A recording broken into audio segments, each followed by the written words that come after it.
تحياتي لكل اللي بيشوفونا واللي لسه هيشوفونا، وانا اسماء معاكم في نوديو اسماء. بستنى دايما تعليقاتكم وارائكم واسئلتكم وطلباتكم، ده بيخليني اعرفكم اكتر وكمان بيعرفكم بينا اكتر ويخلي حبل التواصل بيننا وبينكم دايما واصل.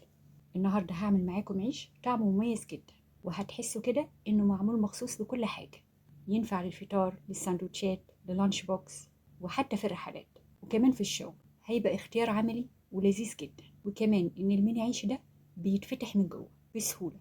تقدروا تحشوه زي أي عيش أو تقطعوه شرائح وتقدموه مع فطار بسيط كده على الصبحية.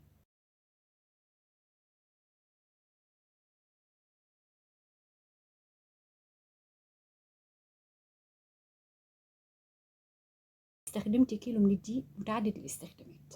علبة زبادي كان وزنها 180 جرام، هاخد منها معلقتين كبار وهستخدمهم في الآخر. وباكت من الخميرة، معلقة كبيرة سكر، وزيها من الملح، معلقتين كبار خل، و450 جرام من المية، وممكن نوصل بيهم لحد 500 جرام على حسب نوع الدقيق. أول حاجة في بولة هضيف السكر والخميرة والمية.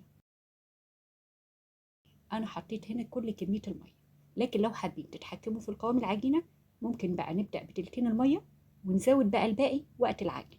هقلبهم مع بعض.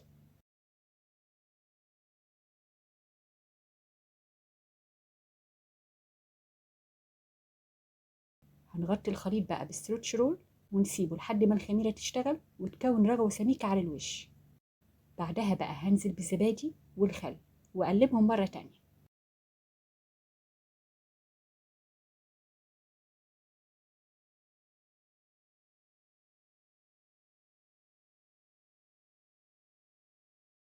آخر حاجة هضيفها الدقيق ويكون منخول،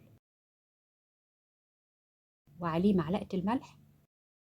نقلب الملح والدقيق وبعدها نبدأ بالعجن لحد ما العجينة تبقى ناعمة ومتماسكة بس طرية ومش بتلزق.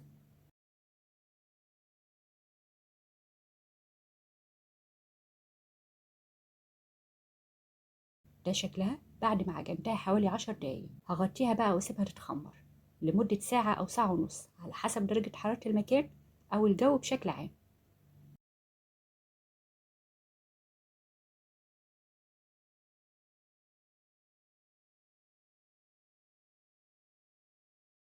بعد ما اتخمرت معايا بخرج الهواء من العجينة وبلمها مرة تانية.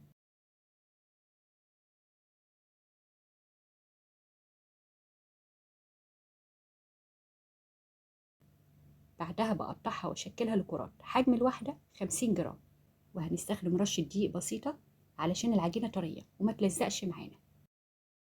بعد ما شكلناهم هنرصهم في صينية الخبز وعليها ورقة زبدة. هغطيهم بفوطة وأسيبهم يتخمروا مرة تانية حوالي نص ساعة. دول معلقتين الزبادي اللي احنا حشناهم في الأول.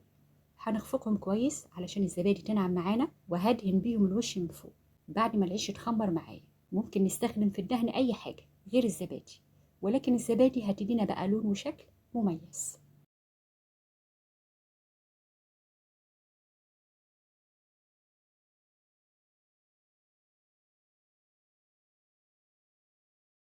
بعدها بقى بنرش رشة من الدقيق على الوش. آخر حاجة بسكين أو بشفرة بعمل فتحة خفيفة جدا على وش العيش من فوق. هدخله فرن سخن على درجة حرارة 180 ياخد لون من تحت. بعدها بفتح الشواية علشان كمان ياخد لون من فوق.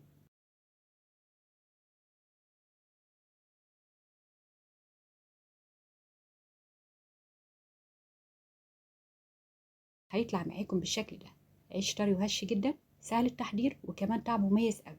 جربوه وقولوا لي بقى استخدمتوه ازاي، ساندوتشات او فطار.